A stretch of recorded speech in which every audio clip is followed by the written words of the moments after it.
Episode के starting में हम लिंग को जाओ के साथ देखते हैं, जहां रूम के अंदर लिंग ने काफी सारा डेकोरेशन करके रखा था। ये सब देखकर जाओ को बहुत अच्छा लगता है और उसे यहाँ पर कुछ पॉपुलर मैगजीन्स भी दिखते हैं जो कि लिंग ने उसके लिए परचेस की थी।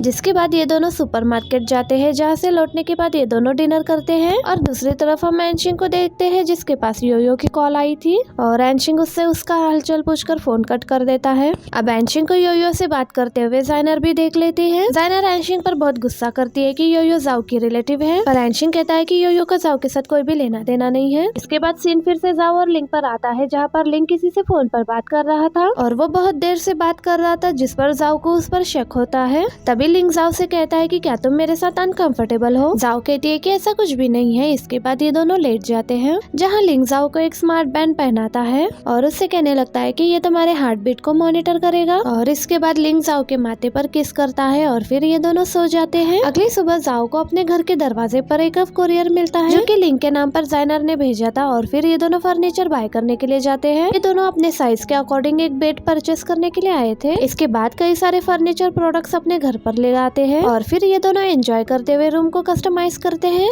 अगली सीन में जाओ अपना ड्राइंग बनाने लगती है। कंप्लीट होने के बाद वो लिंग से उसका फोन मांगती है फोटो क्लिक करने के लिए, और वो देखती है कि लिंग ने अपने फोन में कोई भी पासवर्ड नहीं लगाया। इस पर वो पूछती है कि तुमने अपने फोन पर कोई भी पासवर्ड क्यों नहीं लगाया। जवाब में लिंग कहने लगता है कि अगर मेरा फोन कहीं पर गुम हो जाए और वो किसी को मिल जाए तो वो पर्सन आसानी से मेरा फोन मुझ तक पहुंचा सकता है। लेकिन जाओ इस बात से एग्री नहीं होती और उससे कहने लगती है कि तुम्हें अपने फोन पर पासवर्ड लगाना चाहिए, क्योंकि तुम्हारे फोन में तुम्हारे बैंक डिटेल्स भी मौजूद है। इसीलिए लिंग जाओ को उसके हिसाब से कोई पासवर्ड लगाने के लिए कहता है। तब जाओ लिंग के फेवरेट नंबर्स पासवर्ड में सेट कर देती है। रात में जाओ लिंग के लैपटॉप पर उसका सोशल मीडिया अकाउंट चेक करती है, जिसमें उसे उसके कई सारे फोटोज मिलती है। तभी उसकी नजर एक फोटो पर पड़ती है, जिसमें लिंग जाइनर को किस कर रहा था, जिसे देखने के बाद जाओ का स्मार्ट बैंड नोटिफिकेशन देने लग जाता है, क्योंकि उस फोटो को देखने के बाद जाओ की हार्ट बीट बढ़ चुकी थी।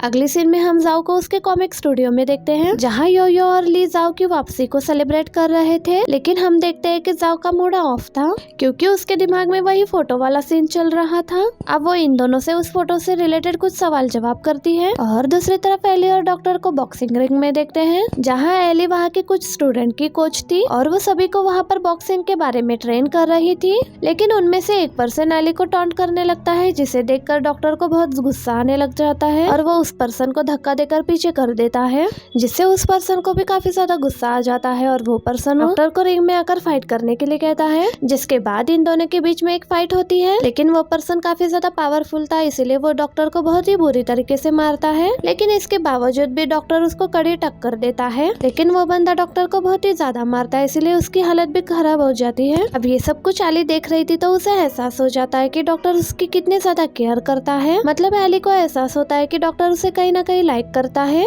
अगले सीन में हम डॉक्टर एंड एली को साथ में देखते हैं बाहर, जहाँ एली डॉक्टर से कहती है कि तुमने ऐसा क्यों किया, जिस पर डॉक्टर कहता है कि मैं तुम्हें सिर्फ प्रोटेक्ट कर रहा था, अगर मैं ऐसा नहीं कर पाता तो मैं तुमसे बात कैसे करता। ये सब सुनने के बाद एली भी उसको थैंक यू कहती है और उस फाइट को लेकर एली डॉक्टर की काफी तारीफ भी करती है कि आज उसने अपने डबल साइज के बंदे को काफी अच्छे से टक्कर दी। और अब ये दोनों एक दूसरे से बात ही कर रहे होते हैं, फिर तभी वहाँ पर वो बंदा आ जाता है, जो एली से कहता है कि तुम उस पर ध्यान देने के बजाय मुझ पर ध्यान दो। ये सुनकर एली को बहुत ही ज्यादा गुस्सा आ जाता है और फिर वो उस बंदे को काफी अच्छे से सबक सिखाती है, जिसके बाद ये दोनों वहाँ से चले जाते हैं। दूसरी तरफ हम जाओ को देखते हैं, जो कि अपने स्टूडियो में काफी बिजी थी। फिर ली उसे एक सीक्रेट डील के बारे में बताता है कि ये डील हमारे फ्यूचर में काफी ज्यादा काम आएगी। इसके बाद ये दोनों एक कंपनी की बिल्डिंग के सामने आ जाते हैं। तभी जाओ को पता चलता है कि ये तो न्यू ईयर कंपनी है, जिस पर ली जाओ को बताता है कि हमारी डील लिंक के साथ ही होने वाली है, जिसे सुनकर जाओ को बहुत गुस्सा आता है और वो ली से कहती है कि तुमने इस बारे में मुझे पहले क्यों नहीं बताया। दरअसल जाओ इस डील को लेकर खुश नहीं थी, लेकिन ली उसे अपने बातों में फंसा ही लेता है।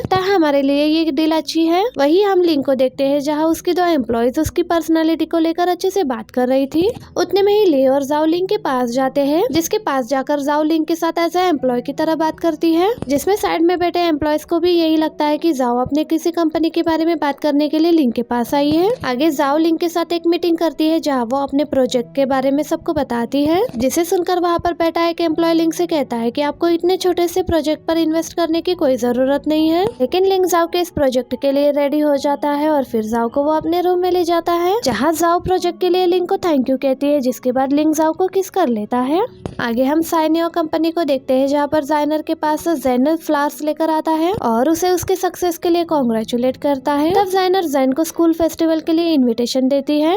इसके बाद हम स्टूडियो में योयो को देखते हैं जो कि माइक की फोटो को देखकर रो रही थी, जहाँ योयो ली को बताती है कि माइक ने एक गर्लफ्रेंड बना ली है। फिर वो उसे बताती है कि वो माइक को बहुत ही ज्यादा पसंद करती है, लेकिन माइक ने उसका दिल तोड़ दिया। तब ली वो उसे संभालता है और योयो को दिलासा देने की कोशिश करता है। दूसरी तरफ हम जाओ को देखते हैं जो कि टीवी देख रही थी। तभी वहाँ पर एनशिंग आता है जो कि उसे कुछ सामान देने के लिए आया था। तब एनशिंग उसे बताता है कि योयो ने मुझे तुम्हारा न्यू एड्रेस दिया और कहता है कि योयो मेरे घर से चली गई है। इतना कहकर एनशिंग वहाँ से चला जाता है। तभी फ्लैट की पार्किंग में हम लिंक को देखते हैं जो कि एनशिंग को वहाँ से लिफ्ट से जाता हुआ देखता है बाहर। इसलिए वो जाओ से जाकर पूछता है कि एनशिंग यहाँ पर क्या कर रहा था, जिस पर जाओ से कहती है कि वो मेरा कुछ सामान देने के लिए आया था जो कि मैं घर पर भूल गई थी। फिर जाओ लिंक से गुस्सा हो जाती है और कहती है कि मेरा काम पेंडिंग पड़ा हुआ है, लेकिन इसके बावजूद भी मैंने तुम्हारे लिए खाना बनाया और तुमने मेरी तारीफ भी नहीं की। जिस पर लिंग अपने पीछे छुपाया हुआ केक लाकर उसके सामने रख देता है और जाओ की तारीफ करते हुए ये दोनों केक खाते हैं। इसके बाद जाओ लिंग से सवाल करती है और पूछती है कि कल रात तुम्हारे पास किसकी कॉल आई थी, जिस पर लिंग उसे अपना फोन दिखाते हुए कहता है कि मैं डॉक्टर से बात कर रहा था क्योंकि वो कल रात बाथरूम में फंस गया था। फिर जाओ से दूसरा सवाल करती है कि मैंने जो पासवर्ड तुम्हारे फोन में सेट किया था उसका पासवर्ड नंबर तुम्हें इतना ज्यादा पसंद क्यों है, जिस पर लिंग उसे कहता है कि वो नंबर एक डेट है जिस डेट को हम दोनों बचपन में पहली बार मिले थे। जिसे सुनने के बाद जाओ को याद आता है कि जब उस लेडी ने उन दोनों को किडनैप किया था तब लिंग ने उसे कहा था कि मैं तुमसे मिलने जरूर आऊंगा और लिंग के पासवर्ड वाली डेट उस दिन की ही डेट होती है। ये सुनकर जाओ को भी अच्छा लगता है। अगले दिन हम जाओ को और लिंग को कार में देखते हैं जहाँ लिंग जाओ को प्रेजेंटेशन देने के लिए ले जा रहा था और जाओ अपने परफॉर्मेंस को सुधारने के लिए बुक रीड किए जा रही होती है। आगे हम कंपनी में जाओ को देखते हैं जहाँ वो अपने परफॉर्मेंस दे रही थी, लेकिन उसके प्रोजेक्ट के कॉन्सेप्ट से वहाँ बैठे लोग खुश नहीं हो पाते। उन्हें लगता है कि ये एक छोटा और टाइम बर्बाद करने वाला प्रोजेक्ट है जिसके चलते सभी क्लाइंट्स प्रोजेक्ट को कैंसिल कर देते हैं और मजबूरी में लिंग भी जाओ की कोई हेल्प नहीं कर पाता। इसके बाद सभी क्लाइंट्स वहाँ से चले जाते हैं, लेकिन इन सब के बावजूद भी लिंग जाओ की हेल्प करना चाहता था। वो अपना प्रोजेक्ट यहीं पर ड्रॉप कर देती है। इसके बाद हम जाओ को अपने फ्लैट में देखते हैं जहाँ वो कॉमिक को लेकर थोड़ी सी परेशान थी। तभी लिंग उसके पास आकर उसकी हेल्प करता है। अगली सुबह जाओ एली के पास आकर अपने नए कॉमिक के बारे में बात करती है। तभी एली जाओ को अपनी कंपनी का वॉकी टॉकी देखती है। ये देखकर जाओ खुश हो जाती है। अब जाओ लिंग के पास जाकर उसे उसकी फैन फॉलोइंग के बारे में बताती है। जाओ को देखते हुए लिंग जाओ को किस करने लगता है, लेकिन तभी वहाँ पर उसकी एक एम्प्लॉय आ जाती है। ये दोनों अब दूर हो जाते हैं, जिसे देखकर लिंग कहता है कि हमें सिक्योरिटी सिस्टम अपडेट करनी चाहिए। अगले सीन में हम जाओ को ड्राइंग बनाते हुए देखते हैं। तभी वो नींद में गर्म पानी पीने के लिए जाती है, जिस दौरान उसके पैर पर गर्म पानी गिर जाता है और उसका पैर थोड़ा सा जल जाता है। तब लिंग आकर उसकी हेल्प करता है और उसे दवाई लगाता है और केयर करता है जाओ की, जिसके बाद ये दोनों सो जाते हैं। अगली सुबह हम योयो को देखते हैं जो स्टूडियो में ली को अपनी बनाई हुई ड्राइंग दिखाती है, जिसे देखकर ली काफी ज्यादा खुश हो जाता है और कहता है कि तुम हर टाइम ड्राइंग्स बनाती रहती हो और तुम्हें कुछ दिन आराम भी करना चाहिए। दूसरी तरफ हम जी ग्रुप को देखते हैं जहाँ पर एनशिंग अपने डैड के पास आ जाता है क्योंकि एनशिंग जी ग्रुप को ज्वाइन करने वाला था, जिस पर उसके फादर उसे कहते हैं कि ये बहुत ही बड़ी डिसीजन है और अगर तुम संभाल कर नहीं रहे तो तुम्हारे फ्यूचर पर इसका बहुत ही असर पड़ेगा। इसके बाद हम जाओ के फ्लैट में योयो और ली को देखते हैं जहाँ योयो एंजॉय कर रही थी और ली जाओ की ड्राइंग के बारे में बात कर रहा था। में वहाँ पर लिंग आ जाता है जिसे जाओ अपने प्रोजेक्ट की एडवर्टाइजिंग के बारे में बताती है और वो लिंग को अपना बड़ा टॉर्टोइस टेडी एनिमे वाला पहना देती है। पहनाने के बाद लिंग अच्छे से पोजेस दे रहा था, इसलिए जाओ उसकी फोटोज क्लिक करती है। इसके बाद ये दोनों बैठकर वही फोटोज देख रहे होते हैं। तभी इन्हें देखकर योयो और ली आपस में बात करने लग जाते हैं। ये बहुत अच्छे कपल है और इन दोनों को अब शादी कर लेनी चाहिए। अगले सीन में लिंग की कंपनी में जाओ का प्रेजेंटेशन होता है और इस बार जाओ का कॉन्सेप्ट बिल्कुल अलग था और वो उस टॉर्टोइस की हेल्प से अपने प्रोजेक्ट के बारे में सभी को बता रही थी, जहाँ जाओ काफी अच्छे से खुद को इंट्रोड्यूस करती है और अपने प्रोजेक्ट को काफी अच्छे से प्रेजेंट कर पा रही थी और इस बार उसका ये प्रोजेक्ट सभी को बहुत ही ज्यादा पसंद आ गया था। सभी उसके लिए क्लैप्स करते हैं। अब जाओ काफी खुश होकर लिंग के पास आ जाती है और लिंग भी जाओ को कांग्रेचुलेट करता है क्योंकि इस बार कंपनी ने उसका प्रपोजल अप्रूव कर दिया था। जिसके बाद लिंग जाओ का हाथ पकड़ते हुए दूसरे रूम में ले जाता है, जिन्हें साथ में जाते हुए देखकर कंपनी के सारे लोग भी देखते हैं और सभी को इन दोनों के अफेयर के बारे में भी पता चल जाता है। ये देखकर सभी काफी खुश हो जाते हैं। आगे जाओ अपने स्टूडियो में जाती है जहाँ ली उसे एक अच्छी गुड न्यूज देता है कि न्यू ईयर कंपनी से इन लोगों की पेमेंट आ चुकी है। ये न्यूज सुनकर ये सभी काफी खुश हो जाते हैं। जिसके बाद रात को स्टूडियो में सेलिब्रेशन के लिए एक प्रोग्राम रखा जाता है। शाम को जब योयो स्टूडियो आती है तो उसका काफी अच्छे से वेलकम किया जाता है, जिसके बाद योयो ली को न्यू ब्रांडेड ग्लासेस गिफ्ट कर देती है। ये देखकर ली बहुत ही खुश हो जाता है और वो योयो के चिक पर उसे किस कर देता है।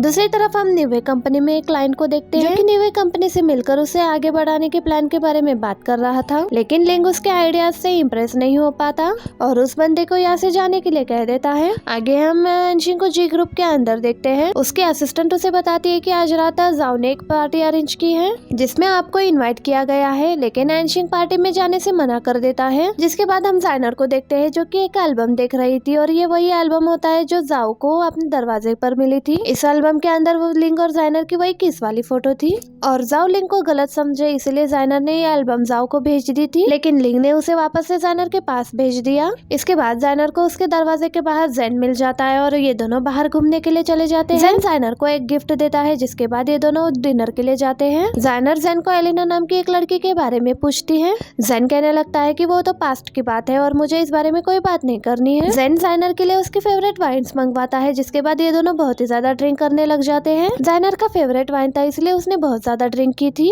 अगली सुबह जब जाइनर की आँख खुलती है तो वो जेन के अपार्टमेंट में थी, जहाँ जेन जाइनर के लिए ब्रेकफास्ट लेकर आता है और वो जाइनर को बताता है कि हमने कल रात बहुत ही ज्यादा ड्रिंक कर ली थी, इसलिए मैं तुम्हें यहाँ पर लेकर आ गया। लेकिन जाइनर जेन से नाराज थी और वो गुस्से में उसे कहती है कि तुम्हें मेरी इतनी फिक्र करने की कोई जरूरत नहीं है। जेन फिर भी उसे हैंडल करने की कोशिश करता है, लेकिन जाइनर का मूड बहुत ही ज्यादा ऑफ था। आगे हम लिंग को मीटिंग अटेंड करते हुए देखते हैं, जहाँ उसे कंपनी के टेक्निकल इशू के बारे में पता चल जाता है और उस इशू को ठीक करने में थोड़े ज्यादा पैसे लगेंगे। और लिंग कहता है कि कोई बात नहीं और वो इस इशू को रिसॉल्व करने का ऑर्डर दे देता है। इसके बाद लिंग घर पर आ जाता है, जहाँ पर वो देखता है कि जाओ सो चुकी है और वो जाओ के ऊपर ब्लैंकेट कवर कर देता है और उसके पास ही बैठ जाता है। आगे हम एनशिंग को देखते हैं, जिसके पास उसके असिस्टेंट जाओ की मटेरियल प्लान लेकर आ जाती है और एनशिंग उस पर साइन कर देता है। एंड इसी मोमेंट पर हमारा ये एपिसोड भी यहीं पर एंड हो जाता है। वीडियो अच्छी लगी तो प्लीज वीडियो को लाइक और मेरे चैनल को सब्सक्राइब करना ना भूलिएगा। मैं मिलती हूँ नई वीडियो में। Thank you for watching, bye bye.